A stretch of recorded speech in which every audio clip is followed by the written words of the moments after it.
एक बार की बात है। जंगल का राजा शेर और उसकी पत्नी जंगल में खुशी खुशी रहते थे। एक दिन उनके घर एक बहुत सुंदर शेर जन्म लेता है और वो देखते हैं कि उसके पास एक जादुई मणि है।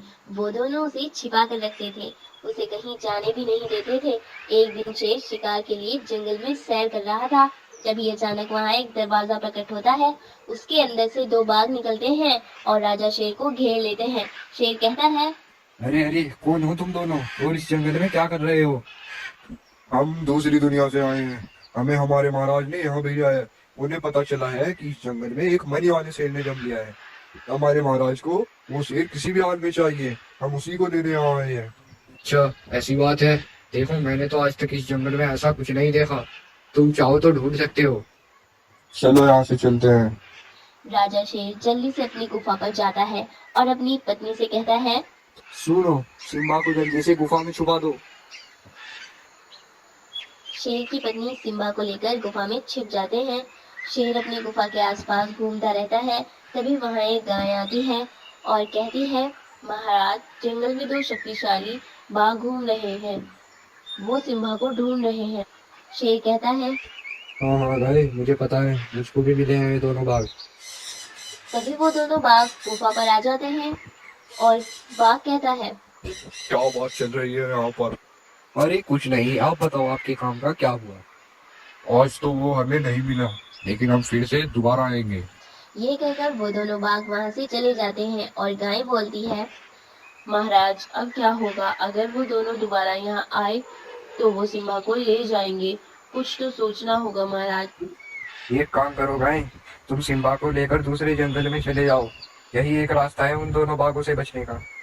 आप ठीक कह रहे हो महाराज, मैं ऐसा ही करती हूँ। तब गाय सिम्बा को लेकर वहां से दूसरे जंगल की तरफ निकल पड़ती है। तभी रास्ते में जैसे ही वो कुछ दूर चलती है, तभी वो दोनों बाघ वहां आ जाते हैं और बाघ कहता है, अच्छा, यहाँ है ये शेर। हमने ना जाने इसको कहाँ कहाँ ढूंढा। हम इसको लेकर जा रहे हैं गाय। ऐसा बोलकर वो दोनों सिम्बा को ले जाते हैं और गाय जल्दी से भागी भागी महाराज शेर के पास जाती है और कहती है, महाराज, वो सिम्बा को ले गए महाराज। मुझे जल्दी से वहाँ ले चलो गाय।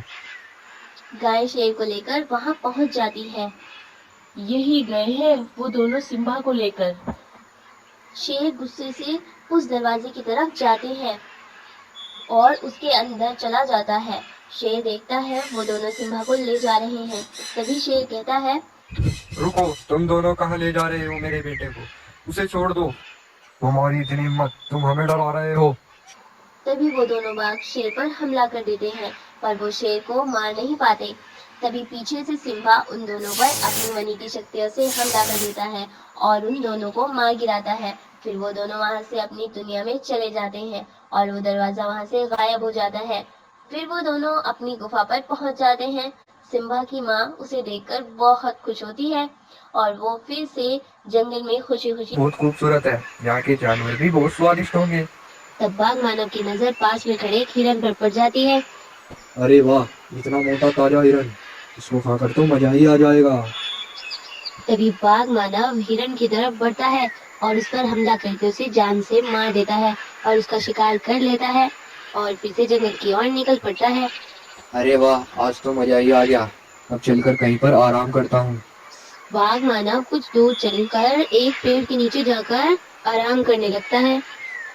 कुछ देर बाद वहां से एक भालू अपने दो बच्चों के साथ गुजरता है। तभी उसकी बच्चों की नजर बाघ मानव पर पड़ जाती है। भालू का बच्चा बाघ मानव की तरफ जाने लगता है। तभी भालू से रोकता है, अरे रुको, कहाँ जा रहे हो? लेकिन भालू का बच्चा उसकी एक न सुनता और बाघ मानव के पास चला जाता है। जैसे ही वो बाघ मानव के पास जाता है, तभी बाघ मानव की आंख खुल जाती है और बाघ मानव उस पर हमला करके उसे घायल कर देता है और वहां से भाग जाता है। भालू बेचारा ये सब देखकर बहुत दुखी हो जाता है।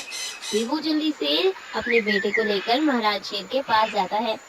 महाराज, ये सब क्या हो रहा है जंगल में? मेरे बेटे को एक बाघ मानव ने घायल कर डाला और वहां से भाग गया। वो इस जंगल में आतंक मचा रहा है। जल्दी से कुछ कीजिए महाराज। ठीक है बालू, मैं कुछ करता हूँ। अब तुम अपने बेटे को लेकर घर जाओ जल्दी। तब शेर अपने दोस्त चीता से कहता है, अरे दोस्त, जल्दी से पता करो कि वो कहाँ पर है। हमें जल्द से जल्द उसको खत्म करना होगा। चीता जल्दी से जंगल की तरफ निकल जाता है और उसे ढूंढने लगता है। तभी वो देखता है कि बाघ मानव एक बकरी का शिकार करने के लिए उसके पीछे भाग रहा है। तभी चीता जल्दी से महाराज के पास जाता है। महाराज, मैंने उसे अभी जंगल में देखा। वो अभी भी यहीं पर है। वो एक बकरी का शिकार कर रहा था। हमें जल्दी से कुछ करना होगा महाराज। ठीक है चीता, चलो चलते हैं, उसको जाकर सबक सिखा कर आते हैं। तब वो दोनों जंगल की तरफ निकल पड़ते हैं और बाघ मानव को ढूंढने लगते हैं। तभी वो उन्हें एक पेड़ के नीचे आराम करता हुआ दिखाई देता है।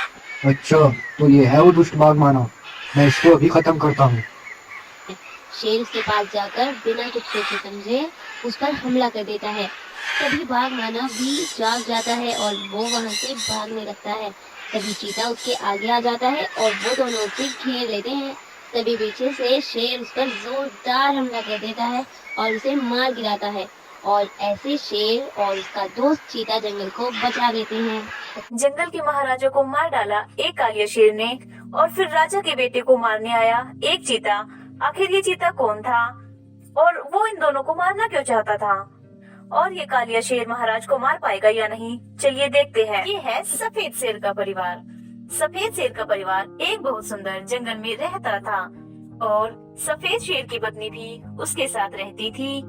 वो सब आपस में बड़े ही प्यार से रहते थे और शेर के दोनों बेटे भी अपने पिता की हर बात मानते थे। दोनों बेटे जुड़वा थे। एक बार एक लोमड़ी बहुत ही डरती हुई भागी भागी आती है। वो बहुत घबराई हुई लग रही थी। क्या हुआ लोमड़ी, बहुत घबराई हुई लग रही हो? शेर महाराज, मुझे लग रहा है अब सब कुछ बर्बाद हो जाएगा। ऐसा क्यों बोल रही हो लोमड़ी, आखिर बात क्या? महाराज, वो आतंकी कालिया शेर हमारे जंगल में घुस आया है। उसने जंगल में बहुत आतंक मचा रखा है। वो सब जानवरों को मार रहा है और उसने भालू को भी बड़े बहरे से मार डाला। मैं भी वही थी। उसने मुझे तो नहीं मारा और मेरे पास आया और बोले, देखो लोमड़ी, मैं तुम्हें तो नहीं मारूंगा, मेरी बात गौर से सुनो। अगर तुम मुझे एक शिकार लाकर दोगी तो मैं तुम्हें कभी नहीं मारूंगा। और सुनो, जाकर उस सफेद शेर से कह देना मैं उसका खेल खत्म करने आया हूँ। मैं उसे जिंदा नहीं छोड़ूंगा। अगर तुमने कुछ चालाकी की तो मैं तुम्हें भी मार डालूंगा। मैं उस सफेद शेर का पूरा परिवार खत्म करने के बाद इस जंगल पर राज करूंगा। महाराज, मैं बचकर वहाँ से आ तो गई, लेकिन मुझे बहुत डर लग रहा है। अब क्या होगा? तुम डरो मत लोमड़ी, अब की बार उसने कुछ भी कहा तो तुरंत आकर मुझे बताना। अब वैसे भी रात हो गई है, जो भी होता है हम सुबह देखते हैं। अब रात हो जाती है और सफेद शेर गुफा के बाहर अपने परिवार की रक्षा करने के लिए खड़ा हो जाता है और उस कालिया के आने का इंतजार करने लगता है। तब शेर की पत्नी और शेर के बच्चे गुफा के अंदर आराम कर रहे थे। तभी वहाँ वो कालिया शेर आ जाता है। कालिया शेर पीछे से आता है और शेर पर हमला कर उसे मार डालता है। सुबह जब शेरनी और उसके बेटे उठते हैं तो वो अपने पिता को मरा हुआ पाते हैं और वो तीनों बहुत दुखी हो जाते हैं और बहुत ज्यादा रोने लगते हैं। तब शेरनी उन्हें समझाते हुए कहती है, चुप हो जाओ मेरे बच्चों। जिसने भी यह किया है ना, उससे तुम्हें बदला लेना है। अब तुम्हें उसे जिंदा नहीं छोड़ना। अब कुछ दिन बीत जाते हैं। वो दोनों बड़े हो जाते हैं और एक दिन वो दोनों जंगल में ऐसे ही खड़े हुए थे। तभी पीछे से एक चीता आ जाता है और उन पर हमला कर देता है। लेकिन इस बार वो दोनों भाई उस चीता को वही खत्म कर देते हैं और उसे जान से मार डालते हैं और उसके ऊपर से खाल उतार देते हैं और देखते हैं कि वो कोई चीता नहीं बल्कि कालिया ही था, जो कि साधारण चीता की खाल पहनकर आया था, क्योंकि कालिया शेर इन दोनों को मारकर जंगल पर राज करना चाहता था। लेकिन दोनों भाइयों ने उसे जान से मार डाला और ये बात उन दोनों भाइयों को उस लोमड़ी ने बताई थी।